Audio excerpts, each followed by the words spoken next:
Okay, உங்களிடத்திலே 3 விதமான ஒற்றைகள் தரப்பட்டிருக்குது. அதே நேரத்திலே ஒரு காட்டும் தரப்பட்டிருக்கு. எல்லாமே ஒவ்வொரு கலர் கலராக இருக்குது. இங்கே ஊரில் அந்த காய்ச்சலுக்கு கலர் கலராக தண்ணி தாருது போல். சரி,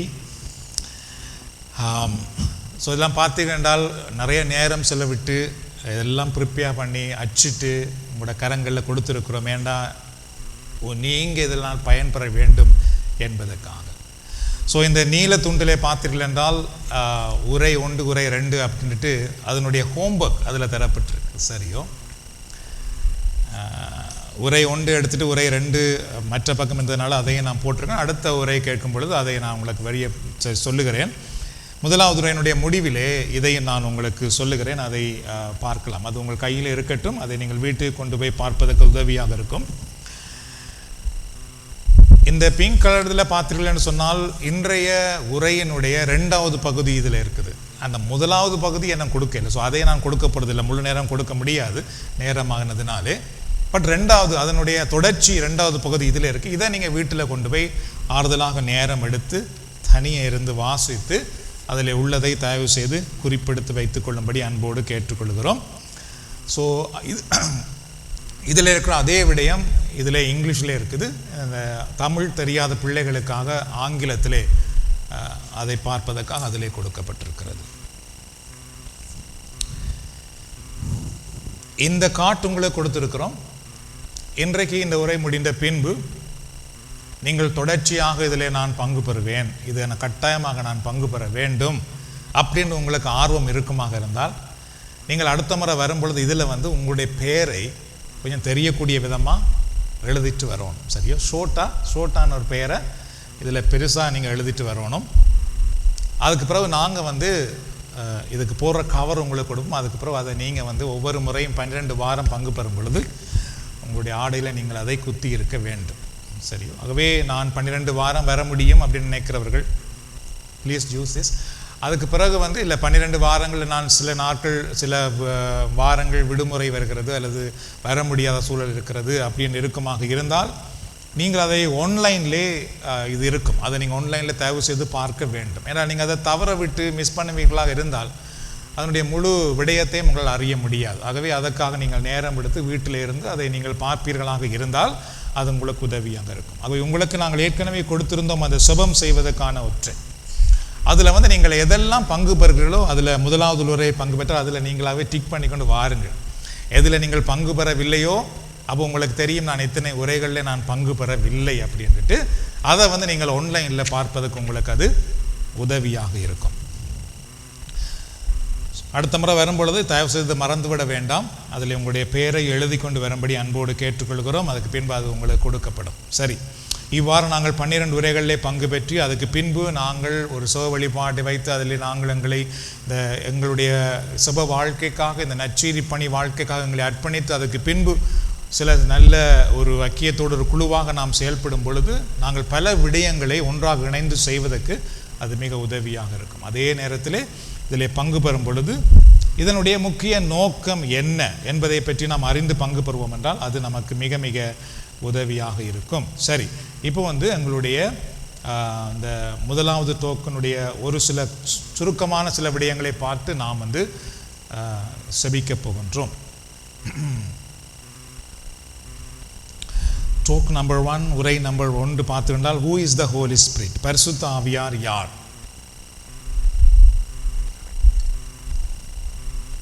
And introduction to the person and role of the Holy Spirit. பரிசுத்த ஆவியான ஒரு நபர் மற்றும் அவர் பங்கு பற்றிய அறிமுகம். இது முதலாவது ஒரு உரை. சரியோ, முதலாவது உரை என்னென்றால் பரிசுத்த ஆவியானவர் யார் என்பதாகும்.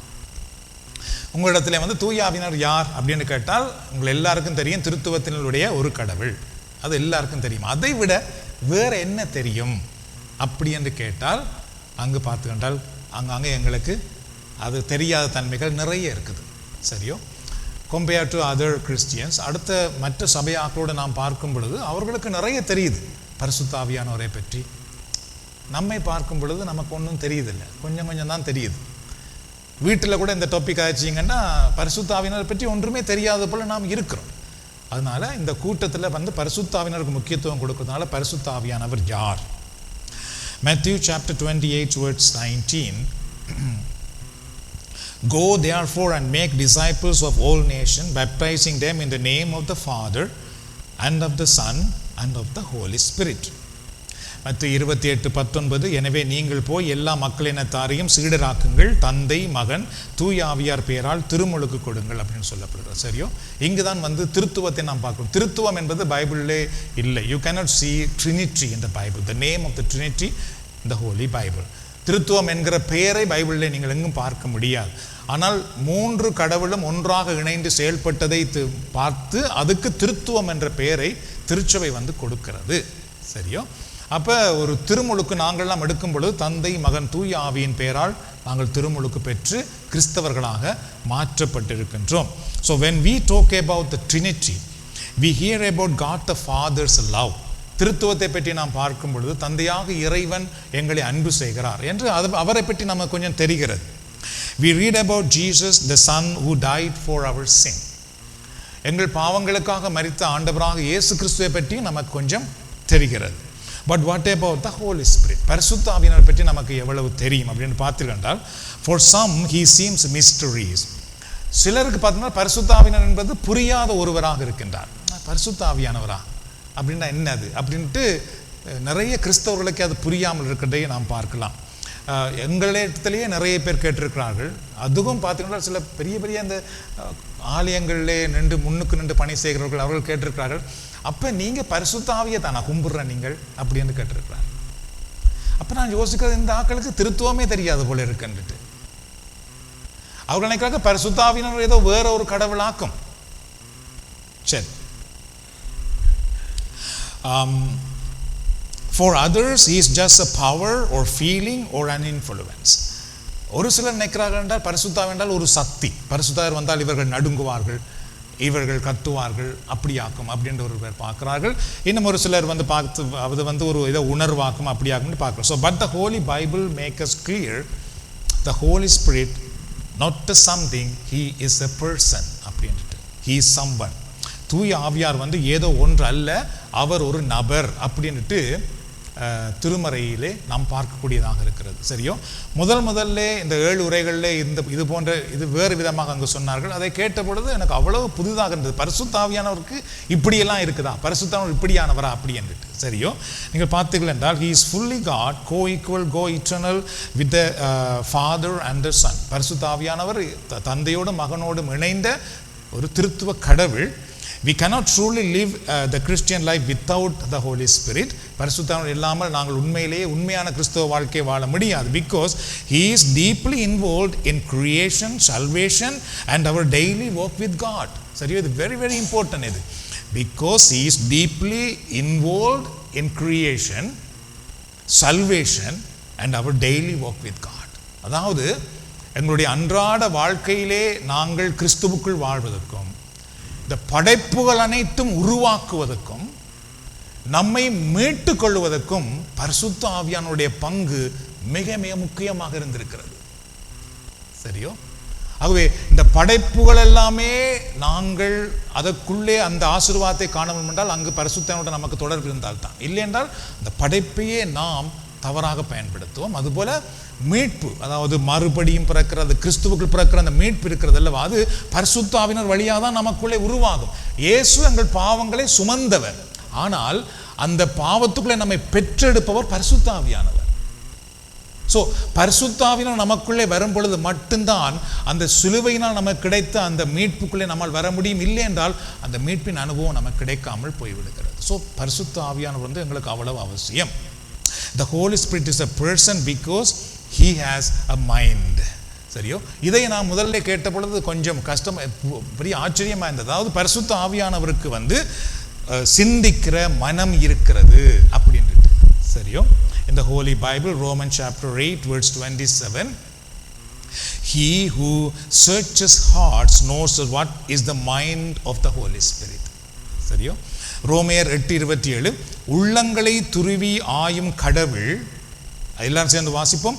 உள்ளங்களை துருவி ஆயும் கடவுள் தூய ஆவியாரின் மனநிலையை அறிவார். தூய ஆவியாரின் மனநிலையை அறிவார் அப்படின்ட்டு. சரி, அப்படி இயேசுவுக்கு எப்படி மனம் இருந்ததோ அதுபோல தூய ஆவியாருக்கும் அந்த மனநிலை இருக்கிறது. So it says mind of the Holy Spirit. தூய ஆவியாருடைய மனநிலை. The Holy Spirit has a mind. சரியோ, அவர் எங்களை பற்றி சிந்திக்கிறவராக இருக்கின்றார். Example, imagine you are stuck in the hard puzzles.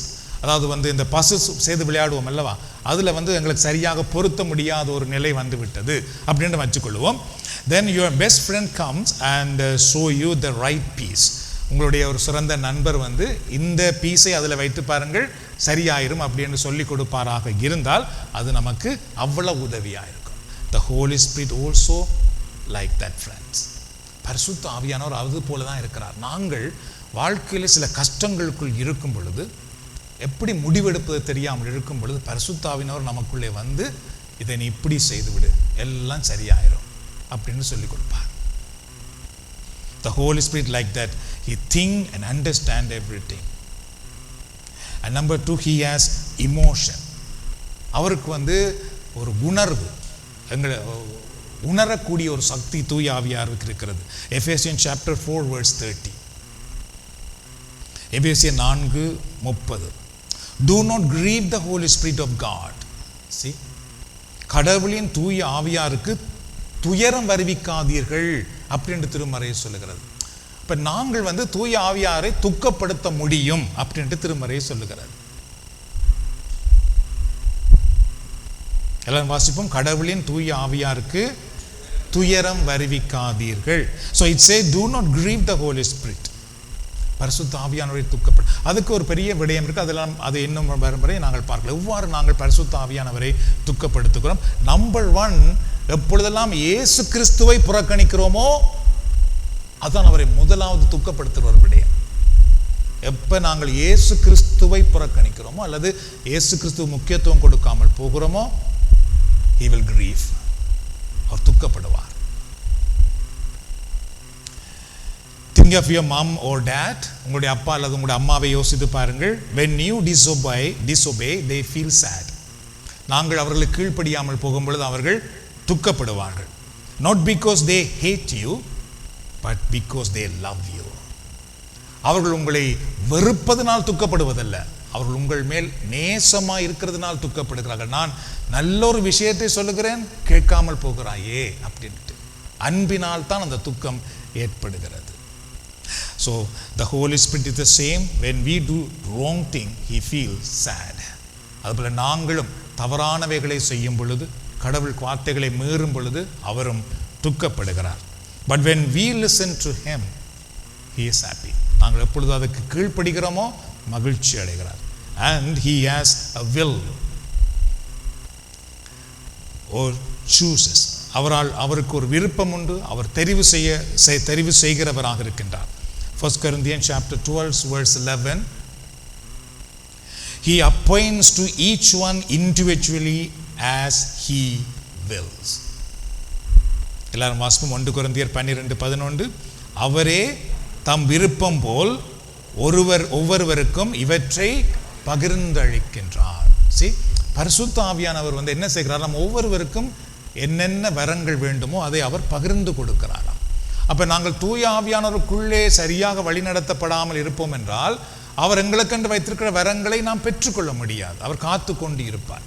ஆனால் நீங்கள் சிவ வழிபாட்டிலே பங்கு பெறும் பொழுது அதற்கான ஆயத்தத்தோடு பங்கு பெறுகின்ற ஆண்டவர் உங்களுக்கென்று ஒவ்வொரு பகுதி வைத்திருக்கிறார். ஒருவரை பாடுவதற்கு, ஒருவரை இசைப்பதற்கு, ஒருவரை ஜெபிப்பதற்கு, அல்லது ஒருவருக்கு கைகுலுக்கி வரவேற்பதற்கு, ஒருவருக்கு டீ கொடுப்பதற்கு, ஒருவருக்கு இடம் கொடுப்பதற்கு என்று ஏதோ ஒவ்வொருவருக்கு வைத்திருக்கிறார். ஸோ அதை அவர் தனது விருப்பம் போல பகிர்ந்து கொடுக்கிறார். அப்போ அவர் எனக்கு தரதை நீங்கள் பறிக்க இயலாது, உங்களுக்கு தரதை நான் பறிக்க இயலாது. அது பரிசுத்த ஆவியானவர் உங்களுக்கு தாரது, அது பரிசுத்த ஆவியானவர் எனக்கு தாரது. அது சரி. So he chooses people for God's ministry. அவர் தான் இறை ஊழியத்துக்காக நபர்களை தேர்ந்தெடுத்திருக்கிறார். In a soccer game, the coach decided who plays goalie, who kicks or who runs. Everyone has a different role. இப்போ நீங்கள் ஒரு சொக்கர் கேம் எடுத்தீர்கள் என்றால் அதில் பார்த்தீங்கன்னா ஒருவர் கோலியாக இருப்பார், ஒருவர் முன்னுக்கு விளையாடுவார், ஒருவர் பின்னுக்கு நின்று விளையாடுவார். இதை யார் தெரிவு செய்வது அப்படின்னு பார்த்தீங்கன்றால் அந்த டீமுக்கு யார் கோச்சாக இருக்கிறார்களோ, யார் பொறுப்பாக இருக்கிறார்களோ அவர்கள் தான் தெரிவு செய்வார்கள். நீங்கள் இல்லை நான் வந்து கோலியா நிற்க போகிறேன்னு சொன்னால் நோ யூ ஆர் அவுட்னு சொல்லிடுவாங்க. நீர் அதில் அந்த கேமில் இருக்கே இல்லை. அதான் அவர்களுக்கு தான் தெரியும் இவரால் தான் கோலி பிடிக்க முடியும், அப்போ நீர் கோலி அப்படின்ட்டு. அப்போ அதை யார் தெரிவு செய்கிறது? அந்த டீமினுடைய coach. The Holy Spirit is like the coach. பரிசுத்த ஆவியானவர் பார்த்து என்றால் இறை ஊழியத்திலே அந்த கோச்சாக இருக்கிறார். He chooses what special gift each person will have. யாருக்கு எந்த வரம் தேவை என்பது அவருக்கு தெரியும். அவர் அதை அவர்களுக்கு கொடுக்கிறார். டீச்சிங், சிங்கிங், ப்ரேயிங், ஹெல்பிங், போதிக்கிறதா இருக்கலாம், கற்றுக் கொடுக்கிறதா இருக்கலாம், பாடுவதா இருக்கலாம், இசைக்கிறதா இருக்கலாம். யாருக்கு எது சரி வருமோ அதை தூய ஆவியானவர் அவர்களுக்கு அதை கொடுப்பார். அவர்களால் கட்டாயமாக அதை செய்ய முடியும். அவ்வளவுதான். கரங்களை தடவை ஆண்டவருக்கு நன்றி சொல்லுவோமா? செய்ய முடியாததை கொடுக்க மாட்டார். இப்போ என்னை ஆண்டவர் தெரிந்து கொண்ட பொழுது ஓகே நீ வந்து போதிக்க வேண்டும், நீ செபிக்க வேண்டும், வழிபாடு நடத்த வேண்டும் எனக்கு தெரிந்தெடுத்திருக்கிறார். ஆனால் அந்த நேரம் என்னால் முடியாது, எனக்கு தெரியாது. ஆனால் கடவுள் தெரிவு செய்வார் என்றால் அதை செய்வதற்கு அவர் பலன் அளிக்கிறார். அதுபோல் உங்களை தூய ஆவியானவர் தெரிந்தெடுத்து உங்களுக்கென்று ஒரு அழைப்பு தருவாராக இருந்தால் அதை உங்களை வச்சு செய்வார். ஐ திங்க் நாங்கள் இதோட நிப்பாட்டலாம் என்றால் இதுக்கு மேலே போக வேணாம். உதாரணமாக இந்த நற்செய்தி பணியிலே கூட நீங்கள் பார்த்தீர்கள் என்றால் ஒரு சிலர் இந்த நற்செய்தி பணியை தாங்கிக் கொள்ளுகிறார்கள் பொருளாதாரத்தினால். எவ்வளோ காலம், எத்தனோ காலமாக அதை முழு நேர பணி வந்ததுலேருந்து தாங்கிக் கொள்ளுகிறார்கள். அவர்களோடு கூட நான் கதைக்கிறதே இல்லை நிறைய நேரத்தில். ஆனால் அவர்கள் வந்து அந்த பங்களிப்பை கொடுத்து கொண்டே இருக்கிறார்கள். அதிலே அவர்கள் ஒருபோதும் முகம் சுளிப்பது கூட இல்லை. அப்போ அது எப்படி நடக்கிறது என்று பார்த்தீர்கள் என்றால் கடவுளால் தான் நடக்கும். நீங்கள் சும்மா சாதாரணமாக நீங்கள் உங்கள் உறவுகளெல்லாம் எடுத்து பாருங்கள். நீங்கள் அவர் உங்கள் வீட்டுக்கு வரும் பொழுது ஒரு கிஃப்ட் கொடுத்து நீங்கள் கொடுக்கலையே முடிஞ்சுக்காது, அந்த உறவை முடிஞ்சிருது. ஆனால் இந்த பணியில் வந்து அப்படி அல்ல. நான் இந்த பணிக்கு வந்த பொழுது இதோட முடிச்சிடுறேன். நான் இந்த பணிக்கு வந்த பொழுது நானும் வைஃபும் யோசித்தோம், கடவுள் ஊழியத்துக்கு அழைக்கிறார், நாங்கள் வந்தால் எப்படி பணம் இல்லாமல் எப்படி ஊழியம் செய்வது? ஆனால் ஊழியத்தில் வந்து ஒருபோதும் பணம் கேட்க முடியாது. அது என்னுடைய முக்கியமான ஒன்றாக இருந்தது. என்றால் இது வந்து கத்தோலிக்க மக்கள் மத்தியில் செய்கிற ஒரு பணி. என்னுடைய மனைவி சொன்னார்கள், கடவுள் உங்களை அழைக்கிறார் என்றால் அதுக்கு தான் நாங்கள் கீழ்ப்படிய வேண்டும். ஆகவே அதுக்கு என்ன செய்யலாம் என்று செபிப்போம். என்னுடைய உள்ளத்தில் இறைவன் உணர்த்தியது வந்து ஒன்று தான், இந்த பணியிலே நான் இறங்க வேண்டும். பணம் இல்லாமல் போனாலும் ஆண்டவரே நான் உம்முடைய பணியை செய்ய அர்ப்பணிக்கிறேன். நான் ஒன்று மட்டும்தான் செய்யலாம். நான் இந்த நாட்டிலிருந்து இலங்கைக்கு போயிடுறேன், அங்கு போய் இந்த பணியை செய்கிறேன். அப்போ நாங்கள் ஒரு சின்ன வீட்டில் இருக்கிறோம், அதை விற்று அதில் கொஞ்சம் காசு வந்து அதை டிபாசிட் பண்ணிவிட்டு அங்கேருந்து பணி இதை விட என்னால் ஒரு முடிவும் எடுக்க தெரியாத ஆண்டவரே, இது மட்டும்தான் என்னால் செய்ய முடியும். அதை வந்து என்னுடைய வைஃபோடு மனைவியோடு கதைக்கும் பொழுது அவர்கள் சொன்னாங்க, எஸ் அது உங்களுக்கு ஓகேண்டா நாங்கள் போகலாம். அவர்கள் ஓமன்னு சொல்ல பொழுது என்னுடைய உள்ளத்தில் பார்த்துக்கொண்டால் நிறைய பாரம் வந்தது. நாங்களே தப்பி ஓடி இங்கே வந்து அப்போ அங்கே ஓர் நடக்கிற ஒரு நேரம் எங்கள் குடும்பத்தையெல்லாம் இங்கே கூப்பிட்டு சரியோ. இப்போ எனக்கு மகன் பிறந்து 2 வயசு. இந்த பிள்ளையை கொண்டு நான் வந்து சண்டை நடக்கிற இடத்துக்கு போகிறதா, திருப்பி நான் வந்து எங்களுடைய வீட்டுக்கு நாட்டுக்கு போனால் இந்த பிள்ளைனுடைய எதிர்காலம் என்ன ஆக போகிறது? அதெல்லாமே என்னுடைய உள்ளத்தில் அவ்வளோ பாரம். என்னுடைய மனைவியினுடைய குடும்பத்தார் என்ன நினைக்க போகிறார்கள்? இவனை நம்பி கல்யாணத்தை கட்டி கொடுத்தா இவன் இந்த வேலை சேர்த்து நிற்கிறாரு என்று. It's reality. நீங்கள்லாம் யோசித்து பார்த்தால் மிக கஷ்டம். பல நாட்கள் தனிமையில் இருந்து நான் அழுதிருக்கிறேன், மன்றாடி இருக்கிறேன். ஆண்டவரே உம்முடைய ஊழியத்துக்கு நான் மாட்டேன் என்று ஒருபோதும் சொல்ல மாட்டேன். நான் இந்த வேலையை விட தயார். ஆனால் இந்த நாட்டில் நான் காசு மட்டும் கேட்க இயலாது, நான் கேட்கையும் மாட்டேன். இன்றைக்கு வரைக்கும் அதான் நான் கதைக்கிறதே இல்லை, கேட்கையே மாட்டேன். அப்போ வந்து நாங்கள் அப்படி யோசித்திருக்கோம். ஜியாக்கா அங்கே இருக்கிறான், அவங்க வீட்டில் பேஸ்மெண்ட்டில் கொஞ்சம் காலம் இருந்துட்டு அதுக்கப்புறம் நான் இலங்கைக்கு போயிடுறேன் அப்படின்ட்டு கூட நான் அவங்களோட காய்ச்சிருக்கேன். சரியோ, அவங்க வீட்டு பேஸ்மெண்ட்லாம் போய் பார்த்து, ஏன்னா இருக்கிற கிடம்பணும், வீடை விட்டால் இருக்கிற கிடம்பணும். இப்போ அதுக்கு நாங்கள் வாடகை காசை கொடுத்தா இருக்கிற காசு போயிடும். சரி, அப்படி இருக்கும் பொழுது தான் பார்த்தீர்கள் என்றால் மிசிசாகாவிலே பார்த்தீர்கள் என்றால் அங்கே இருக்கிற ஒரு சின்ன குழு வந்து என்னோட தொடர்பு கொள்ளுகிறார்கள். இல்லை அதுக்கு முதல் வந்து நான் வந்து எனக்கு ஒரு தரிசனம் கிடைக்குது. 12 தூண்கள் அதில் வந்து நெருப்பாக எரிந்து கொண்டிருக்கிறது போல். 12 தூண்களில் நெருப்பு எரியுது. ஆண்டவர்கிட்ட கேட்குற, ஆண்டவரே அந்த 12 தூண்கள் என்ன அது? அப்போ கடவுள் சொன்னார், உன்னை தாங்குவதற்கு 12 பேர் எழும்புவார்கள் என்று. சரியோ, அதுக்கு பிறகு 2-3 வாரம் கழித்து மிசிசாக்கள் வந்து எனக்கு தொடர்பு கொள்ளுகிறார்கள். பிரதர் நீங்கள் எங்களுக்கு இங்கே வேண்டும், நீங்கள் இலங்கைக்கு போகக்கூடாது, நாங்கள் உங்களை தாங்குகிறோம். அதில் முன்னின்று செயல்பட்டது வயலட் மேத்யூஸ் ஆண்டி, நவரத்னம் அங்கள் அங்கே இருக்கிறார், ஒகஸ்டஸ் இங்கே இருக்கிறார். சரியோ? ஸோ கிட்டத்தட்ட சரியாக 12 பேர் அதில் வந்தார்கள். அன்றைக்கு அவர்கள் தொடங்கின அந்த பங்களிப்பும் ஊழியமும் இன்றைக்கு வரைக்கும் தான் அவர்கள் செய்து கொண்டிருக்கிறார்கள். சரியோ? இவ்வளத்துக்கு நான் தனிப்பட்ட முறையில் யாருக்காவது நன்றி சொல்லியிருக்கிறேனான்னு கேட்டால் இல்லை. அவர்களோட தனிப்பட்ட முறையில் கதைச்சிருக்கிறேனான்னு கேட்டால் இல்லை. சரியோ? இன்றைக்கு வரைக்கும் அவர்கள் செய்கிறார்கள். அதை தொடர்ந்து வேறும் பலர் அதில் இணைந்தார்கள். ஒரு சில பேர் இது பண்ணாலும் அந்த பணி நடக்குது. இதுக்கு எப்படி சொல்ல வருகிறேன் பாருங்கள். கடவுள் ஒரு திட்டம் வைத்திருப்பார் என்றால் அதை அவரால் நிறைவேற்ற முடியும். இதை நானே ஒவ்வொரு இடத்துல கேட்பேனாக இருந்தால், நாங்கள் உங்களிடத்துல வந்து நீங்கள் எனக்கு உதவி செய்வீங்களா, நீங்கள் எனக்கு உதவி செய்வீங்களா நான் கேட்டால், அது பிறகு நீங்கள் வந்து ஏதாவது செய்தால் நான் என்ன செய்வேன், அதுக்கு கீழ்ப்படியணும். இவர் உதவி செய்தவே நான் இவளுக்கு இல்லைன்னு சொல்லலாமா? நீங்கள் இங்கே என்ன புல செய்தாலும் நான் அதுக்கு ஆமன்னு சொல்லணும். அதனால தான் ஆண்டவர்கிட்ட சொன்னோம், நான் வந்து யாரிடத்திலும் கேட்க மாட்டேன். கடவுளே, உமக்கு யாராவது பணம் கொடுக்க வேண்டிய இந்த பணி நடக்கணும் என்று நீர் விரும்பினால் அவர்களை வைத்து இதை செய். அதனால தான் இன்றைக்கு வரைக்கும் பார்த்துக்கிட்டால் நான் வந்து பிழை என்றால் இது பிழை, சரி என்றால் இது சரி. அது என்னை எவ்வளவு காலம் தாங்கிறவர்களாக இருந்தாலும் சரி, என்னோடு எவ்வளவு நெருக்கமாக இருந்தாலும் சரி, அவர்களுக்கும் ஊழியத்துக்களே நான் ஒருபோதும் கொண்டு வர மாட்டேன். அப்படி நீங்கள் செய்வது சரியான கஷ்டம். நீங்கள் நினைக்கிற மாதிரி இல்லை. அது நான் சும்மா சொல்லலாம். ஆனால் எத்தனை வருஷம் தாங்கி இருந்தாலும் பிழை என்றாலும் நான் ஒன்றும் செய்ய முடியாது. இது கடவுளுடைய பணி. கடவுள் உங்களை ஆசீர்வதித்தார், நீங்கள் என்னை தாங்கி இருக்கிறீர்கள். நாம் எல்லாரும் ஒன்றாக நின்று இறை பணி செய்த பொழுது கடவுள் எங்களை ஆசீர்வதிக்கிறார், உண்மைதான். ஆனால் அதற்காக நீங்கள் சொல்வதான் நான் செய்யணும்னு நினைத்தால் அதுக்கு என்னால் செய்ய முடியாது. அப்படி ஒரு சில பேர் மனம் கவலைப்பட்டார்கள் உண்டு. ஆனால் அதுக்கு நாங்கள் ஒன்றும் செய்ய முடியாது. ஆனால் ஊழியம் நின்றுதான் கேட்டால் இல்லை, பாருங்க நடந்து கொண்டு தானே இருக்குது. எனிவே, ஸோ இது வந்து எங்களுடைய அனுபவ சாட்சி. ஆகவே நாங்கள் தொடர்ந்து இந்த நற்செய்தி பணியிலே இந்த 12 உரைகளிலே 7 அளவு தயவு செய்து உங்களை ப்ரிப்பேர் பண்ணுங்கள், ஜெபியுங்கள், பங்கு பெறுங்கள். அது வந்து கடவுள் உங்களுக்கு ஒரு பெரிய ஆசீர்வாதமாக மாற்றுவார். அந்த ஜெபக்குழுவிலே ஒரு பெரிய எழுப்புதல் உருவாதுக்கு அது உதவியாக இருக்கும். சரி, இன்றைக்கு வந்து அந்த இதை நான் இதிலே வாசித்தேன், அதில் போட நேரம் போயிடும். உங்களுக்கு கொடுக்கப்பட்டிருக்கின்ற இதை வந்து நீங்கள் பயிற்சி செய்தே ஆக வேண்டும். சரியோ? அந்த நீல துண்டில் நீங்கள் பார்த்தீர்கள் என்றால், so write one area of your life where you need the Holy Spirit wisdom. Example, school, work or family decision. அதாவது வந்து உங்கள் வாழ்க்கையிலே பரிசுத்த ஆவியானவருடைய ஞானம் எங்கே தேவைப்படுகிறது என்பதை முதல்ல நீங்கள் எழுதுங்கள். சரியோ? நான்லாம் வந்து எனக்கு வந்து பரிசுத்த ஆவியானவரே நம்முடைய ஞானத்தை எனக்கு தாரும். முதல்ல வந்து நான் போதிக்கிறதுக்கு தான் நான் கேட்டிருக்கிறேன். அதுக்கு பிறகு வந்து வேலை செய்கிறதுக்கு நான் கேட்டிருக்கிறேன். ஆண்டவரே, நான் வேலை இடத்துல நிறைய புல வருது, எனக்கு உடைய ஞானத்தை தாரும் என்று. அதுக்கு பிறகு அவ்வளவு தூரம் இந்த வேலையை செய்வதற்கான ஞானம் எனக்கு கிடைச்சது. சரி, அதனால வந்து உங்களுக்கு வந்து ஞானம் எங்கு தேவையோ அதற்காக முதல்ல அதை எழுதுங்கள். அதுக்கப்புறம் அதை நீங்கள் மன்றாட வேண்டும். Number 2, what are some action that might make the spirit happy or sad in life? Write down one change you can make this week. அதாவது பரிசுத்த ஆவியானவரை துக்கப்படுத்தக்கூடிய அல்லது சந்தோஷப்படுத்தக்கூடிய விடயம் நான் என்ன செய்து கொண்டிருக்கின்றேன் என்பதை எழுதுங்கள். அதிலே எது நீங்கள் துக்கப்படுத்துவதாக இருக்கிறதோ அதை நீங்கள் மாற்றுவதற்காக நீங்கள் செபியுங்கள், அதை மாற்றுவதற்காக நீங்கள் செயல்படுங்கள். சரியோ?